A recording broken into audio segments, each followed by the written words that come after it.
Hello guys, welcome again to my channel A to Z education by Joginder sir. आज हम start करेंगे +2 class physics first chapter electrostatics. तो पहले discuss करते हैं what's the electrostatic is.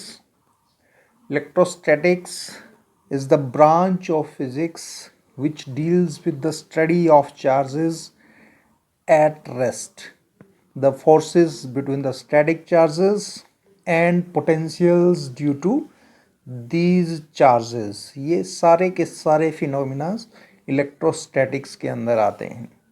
As the name suggest, electrostatics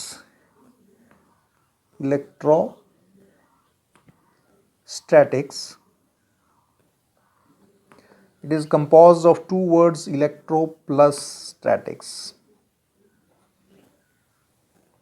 electro mean charges, statics mean at rest। Clear? यानी ये वो स्टडी है जिसमें हम चार्जेस स्टडी करते हैं at rest, charges at rest. Clear? तो जब चार्ज मूव नहीं करते और इलेक्ट्रिसिटी प्रोड्यूस हो जाए, उसी को हम इलेक्ट्रोस्टैटिक्स बोलते हैं। जनरली हम ये समझते आए हैं क्योंकि इलेक्ट्रिक करंट जो होता है या इलेक्ट्रिसिटी होती है, it is due to the flow of charges. लेकिन बिना चार्ज फ्लो किए भी इलेक्ट्रिसिटी प्रोड्यूस होती है and that is called electrostatics. हमने अपनी जनरल लाइफ के अंदर डेली यूज़ में बहुत सारे एक्सपेरिमेंट्स एक्सपीरियंस किए हुए हैं। जैसे कि अगर हम अपनी कोई सिंथेटिक स्वेटर निकालें तो हमें एक स्पार्किंग दिखती है। साउंड और लाइट दो चीज़ें डेवलप होती हैं, आपने ऑब्जर्व किया है। अगर आप अपनी टीवी स्क्रीन के ऊपर हाथ फेरें, उसको रब करें, तो आपको कुछ आवाज़ सुनाई देगी, और अगर बिल्कुल अंधेरा हुआ तो कुछ स्पार्किंग भी दिखाई देगी। अगर हम कई बार हाथ मिलाते हैं, शेक हैंड करते हैं, and we feel an electric shock, mild electric shock हम फील करते हैं, that is due to also electricity which is produced by the static charges.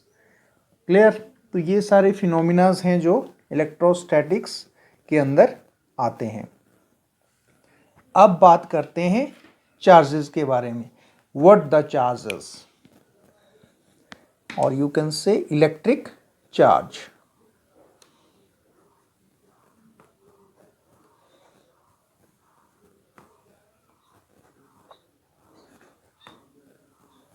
What is electric charge? हम +1 में पढ़ चुके हैं इलेक्ट्रिक चार्ज क्या। It is a physical quantity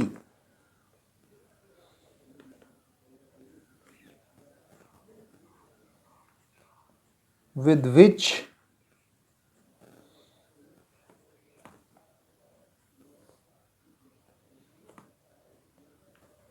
electrical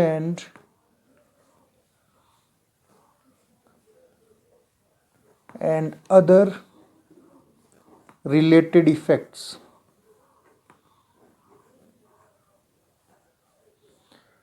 are produced।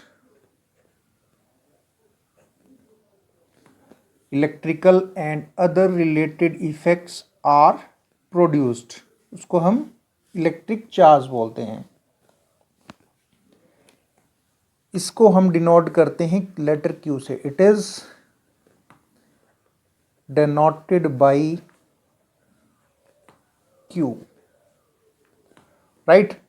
अगर इसके यूनिट्स को डिस्कस कर लें तो इसको हम एसआई यूनिट जो चार्ज की है that is coulomb, and CGS unit है stat coulomb.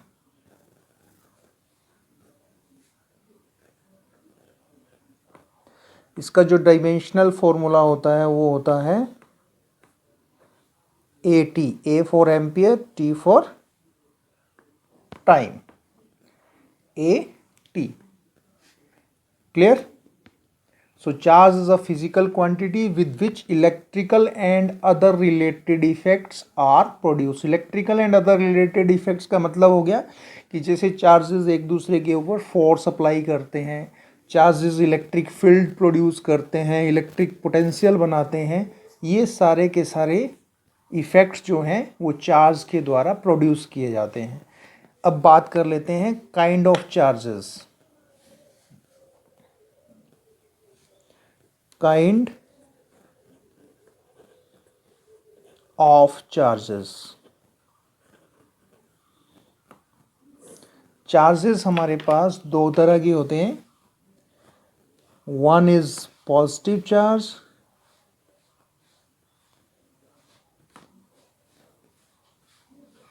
and second one is the negative charge.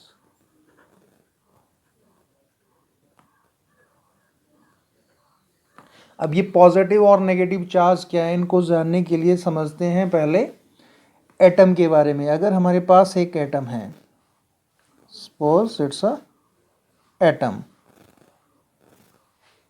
Right.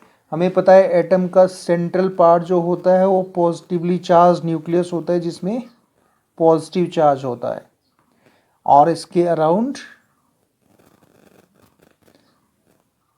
Orbits के अंदर इलेक्ट्रॉन रिवॉल्व करते हैं. इलेक्ट्रॉन्स फर्स्ट ऑर्बिट में हमारे पास 2 इलेक्ट्रॉन होते हैं, इस तरह से फिर 8 8 इस तरह से हमारे पास इलेक्ट्रॉन्स वेरी करते हैं डिफरेंट ऑर्बिट्स के अंदर. As a whole atom neutral होता है. Atom is neutral. That means जितना इसमें पॉजिटिव चार्ज होता है उतना ही इसमें नेगेटिव चार्ज होता है, और ये कैंसिल कर जाता है. पॉजिटिव चार्ज न्यूक्लियस के अंदर होता है. न्यूक्लियस के अंदर हमारे पास 2 एलिमेंट्री पार्टिकल्स होते हैं, प्रोटॉन्स एंड न्यूट्रॉन्स. प्रोटॉन्स में पॉजिटिव चार्ज होता है और न्यूट्रॉन न्यूट्रल होता है. दैट मीन्स न्यूट्रॉन में कोई चार्ज नहीं होता. There is only positive charge and which is due to the protons, right. तो ये जो प्रोटॉन का पॉजिटिव चार्ज है और इसके अराउंड जो इलेक्ट्रॉन रिवॉल्व कर रहे हैं उनका जो नेगेटिव चार्ज होता है वो बराबर होता है विद ऑपोजिट साइन. इलेक्ट्रॉन का चार्ज नेगेटिव होता है, प्रोटॉन का चार्ज पॉजिटिव होता है. अगर चार्ज बराबर है तो क्या हो जाता है, इसमें ये कैंसिल कर जाते हैं और एज ए होल एटम क्या हो जाता है, न्यूट्रल हो जाता है. अब बात आती है कि पॉजिटिव चार्ज और नेगेटिव चार्ज क्या है. जब एटम न्यूट्रल है तो ऐसे इसमें कैसे पॉजिटिव चार्ज डेवलप हो सकता है या फिर कैसे नेगेटिव चार्ज डेवलप हो सकता है. तो पहले पॉजिटिव चार्ज की बात करते हैं. पॉजिटिव चार्ज डेवलप होता है due to the loss of electron. Due to loss of electron. अब मान लीजिए यहाँ पर मेरे पास प्रोटॉन में +2 चार्ज है और इलेक्ट्रॉन के अंदर भी -2 चार्ज है. क्लियर. तो ओरिजिनली ये कितना हो गया, 0, न्यूट्रल हो गया. +2 - 2 = 0. अब हम एक इलेक्ट्रॉन रिमूव कर देते हैं. हमने पॉजिटिव चार्ज डेवलप करना है due to loss of electron. मान लीजिए आउटर मोस्ट एक इलेक्ट्रॉन रिमूव हो गया, तो हमारे पास प्रोटॉन में कितना चार्ज रह रहा है, प्रोटॉन में रह रहा है +2 चार्ज, और इलेक्ट्रॉन में कितना बच गया, 2 में से एक ही बच रहा है अब, -1. अगर इसको देखें तो 2 + 2 - 1 कितना हो जाता है, 1, यानी +1. तो अब एज ए होल इसमें पॉजिटिव चार्ज डेवलप हो रहा है, यानी ये पॉजिटिवली चार्ज बॉडी बन चुकी है. क्लियर. अब बात करते हैं नेगेटिव चार्ज की. इन केस अगर चार्ज एटम के अंदर ऐड होता है, यानी बाहर से चार्ज ऐड हो रहा है, क्लियर, तो it is due to the gain of electron. Negative charge is developed due to the gain of electron. अगर इलेक्ट्रॉन गेन हो रहा है तो प्रोटॉन के अंदर या न्यूक्लियस के अंदर हमारे पास +2 चार्ज है और इलेक्ट्रॉन में -2 चार्ज पहले से है, एक और बढ़ गया, ये कितना हो गया -3, यानी -3 + 2 = -1, यानी ये नेगेटिवली चार्ज बन गया। अब हमारे पास जो एटम है इट बिकम्स नेगेटिवली चार्ज। तो आप समझ गए होंगे कैसे पॉजिटिव चार्ज डेवलप होता है और कैसे नेगेटिव चार्ज डेवलप होता है। ऐसी बहुत सारी चीज़ें हैं जिसमें पॉजिटिव चार्ज आता है और कुछ में नेगेटिव चार्ज आता है। जैसे मैं कुछ एग्जांपल दूंगा। मान लीजिए हमारे पास अगर हम एक ग्लास रोड को सिल्क के साथ रब करते हैं, इज रब्ड विद सिल्क, तो ग्लास रोड में पॉजिटिव चार्ज आता है और सिल्क में नेगेटिव चार्ज आ जाता है। राइट, दो तरह के चार्जेस डेवलप होते हैं। दो चीज़ों को हमने रब किया, ग्लास रोड को सिल्क के साथ रब करते हैं तो glass rod become positively charge due to the loss of electron and silk acquire negative charge due to the gain of electron. और भी हमारे पास बहुत सारे एग्जांपल्स हैं, जैसे हमारे पास एबोनाइट रोड है, अगर हम फर के साथ, कैट फर के साथ इसको रब करते हैं तो इसमें पॉजिटिव चार्ज आ जाता है, इसमें नेगेटिव चार्ज आ जाता है। क्लियर? या फिर ड्राई हेयर है, आप कंघी करते हैं तो प्लास्टिक कॉम यूज़ करते हैं, तो ड्राई हेयर में पॉजिटिव चार्ज आ जाएगा, प्लास्टिक कॉम में नेगेटिव चार्ज डेवलप हो जाता है। तो इस तरह से हमारे पास डिफरेंट तरह का चार्ज डेवलप होता है जब हम दो ऑब्जेक्ट्स को रब करते हैं। One acquire positive charge due to the loss of electron and another one acquire negative charge due to the gain of electron. तो गेन ऑफ इलेक्ट्रॉन हमें नेगेटिव चार्ज देगा और अगर लॉस ऑफ इलेक्ट्रॉन है तो वो हमें पॉजिटिव चार्ज देगा। क्लियर? अब बात कर लेते हैं चार्ज की प्रॉपर्टीज के बारे में कि what are the properties of electric charge. Properties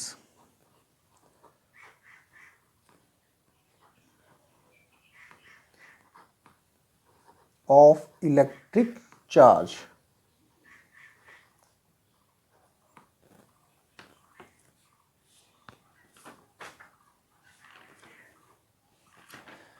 charge जो है, सबसे पहली जो प्रॉपर्टी है, चार्ज एडिटिव इन नेचर होता है। चार्ज इज एडिटिव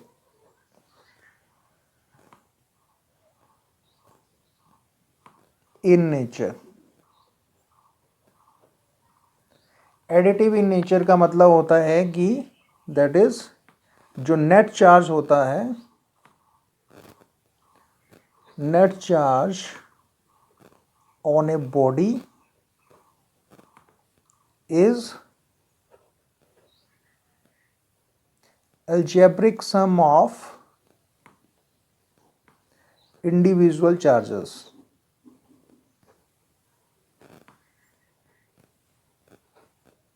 यानी चार्ज को एल्जेब्रिकली ऐड कर सकते हैं। मान लीजिए एक बॉडी है, उसके डिफरेंट पार्ट्स के ऊपर डिफरेंट चार्ज है, Q1 Q2 Q3, right, so on so fourth.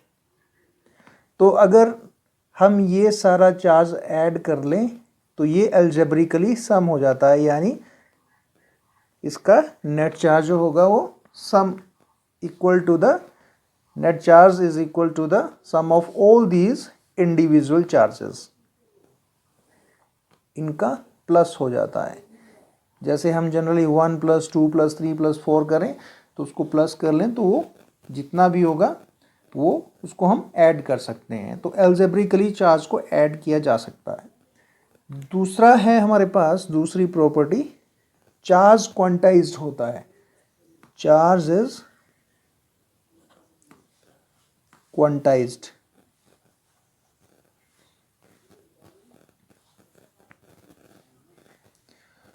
Charge is quantized का मतलब क्या होता है? किसी भी बॉडी के अंदर जो चार्ज होगा वो हमेशा integral multiple of basic charge होता है।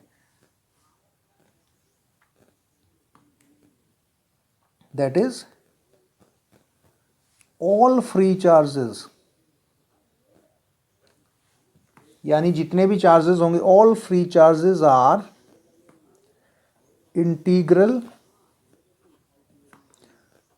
Multiple of basic charge. Basic charge क्या है? That is charge on an electron.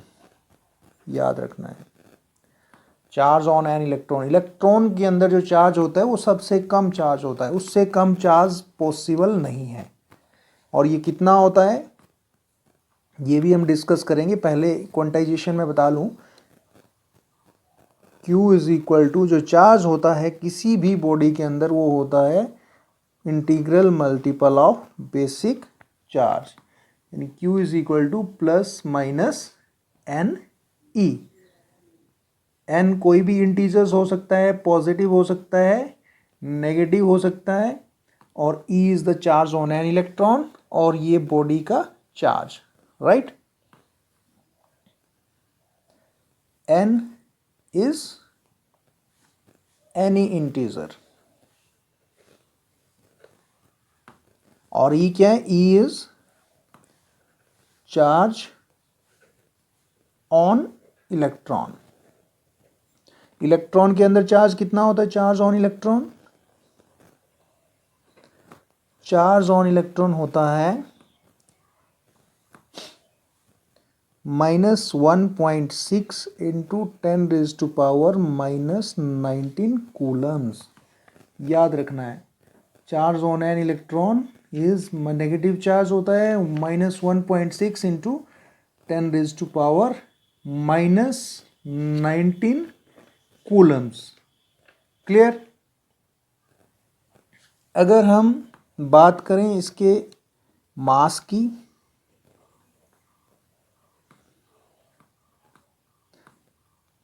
तो मास कितना होता है? 9.1 इंटू 10⁻31 kg। याद रखना है। क्लियर? उसी तरह प्रोटॉन में हमें पता है प्रोटॉन का चार्ज और इलेक्ट्रॉन का चार्ज बराबर होता है with opposite sign. Charge on proton, proton के अंदर कितना चार्ज होता है? +1.6 10⁻⁻19 कूलम्स। प्लस का साइन लगेगा। अगर मास की बात करें, मास ऑन प्रोटॉन कितना होता है हमारे पास? ये होता है 1.6726 इंटू 10⁻⁻27 kg। उसी तरह न्यूक्लियस के अंदर न्यूट्रॉन होता है, तो चार्ज ऑन न्यूट्रॉन कितना होता है? चार्ज ऑन न्यूट्रॉन ये होता है हमारे पास 0। और अगर हम मास की बात करें, मास on neutron it is somewhat little bit more than that of the protons. यानी अगर ये 1.6726 है तो ये कितना होगा? 48 10⁻⁻27 kg। न्यूट्रॉन का मास प्रोटॉन के मास से थोड़ा सा ज़्यादा होता है। तो चार्जेस के बारे में भी आपको पता लग गया। अब जब क्वांटाइजेशन की बात आती है तो एक क्वेश्चन जनरली पूछा जाता है कि how many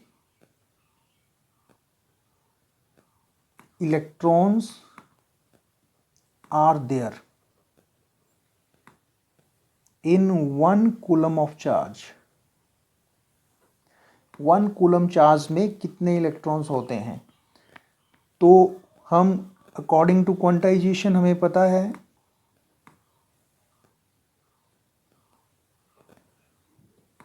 Q is equal to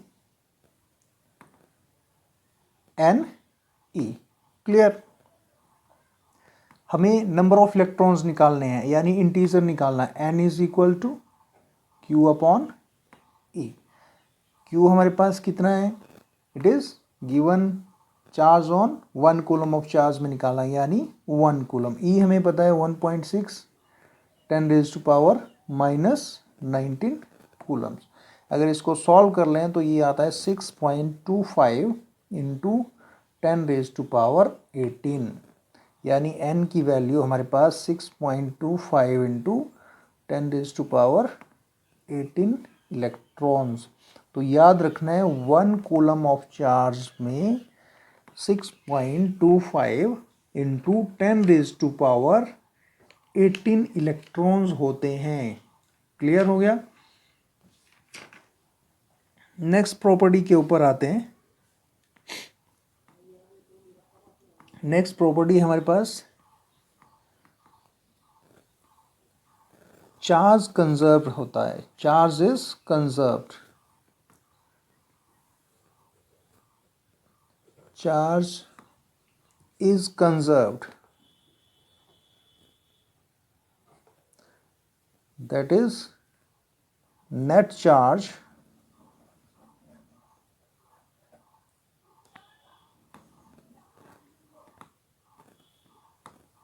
of an isolated system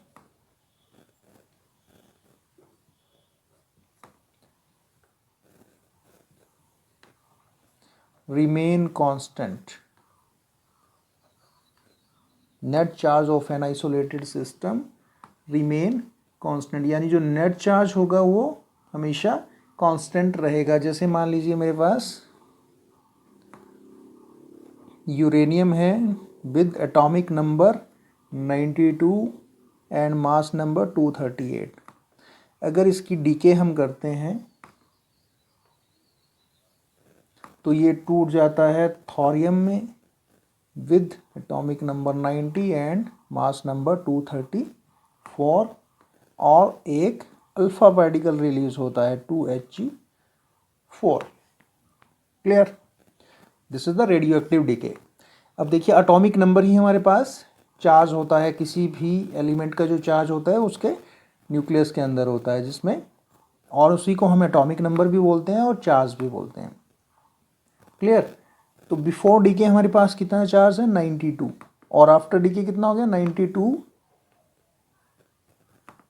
plus 90 plus 2, यही है, यानी 92 इज इक्वल टू 92। टूटने के बाद भी ये उतना ही रह रहा है। तो चार्ज किसी भी आइसोलेटेड सिस्टम का मतलब होता है जिस पर कोई अदर चार्ज या कोई फोर्स काम ना करे।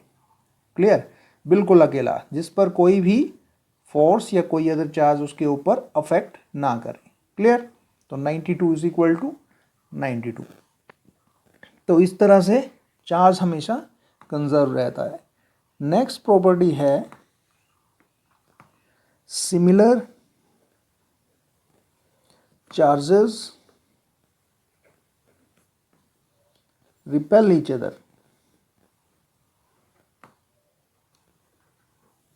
and opposite charges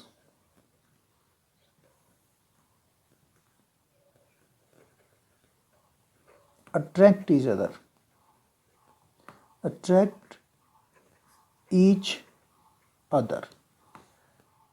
clear. जैसे हमने अभी बात की थी कि glass rod, when glass rod rub with the silk, glass rod में पॉजिटिव चार्ज आ जाता है और सिल्क में नेगेटिव चार्ज आ जाता है। अगर सपोज करिए हमारे पास 2 सिल्क क्लॉथ्स हैं, there are 2 silk cloths, right, और इनको ग्लास रोड के साथ रब करते हैं। इसको रब करेंगे विद ग्लास रोड, तो क्या हो जाएगा, ये दोनों सिल्क क्लॉथ कौन सा चार्ज एक्वायर कर लेंगे, नेगेटिव चार्ज, और ग्लास रोड में आ जाएगा पॉजिटिव चार्ज। अगर हम इन दोनों सिल्क क्लॉथ्स को एक दूसरे के पास लेके आते हैं तो क्या होगा, they will repel each other, एक दूसरे को रिपेल करेंगे क्योंकि दोनों में सेम नेचर का चार्ज है। और अगर हम उसको ग्लास रोड के पास लेके जाते हैं तो ग्लास रोड सिल्क क्लॉथ को क्या करेगी, अट्रैक्ट करेगी, क्योंकि ग्लास रोड में पॉजिटिव चार्ज है, सिल्क में नेगेटिव चार्ज है, तो they will attract each other. तो clear properties, first one charge additive होता है, सेकंड चार्ज इज क्वांटाइज्ड होता है, थर्ड चार्ज जो होता है वो कांस्टेंट रहता है, कंजर्व रहता है, और fourth one is the similar charges repel each other and opposite charges attract each other. So I hope you all understand this. तो इसको अच्छे से स्टडी करें और इसके नोट्स तैयार करें। Thank you.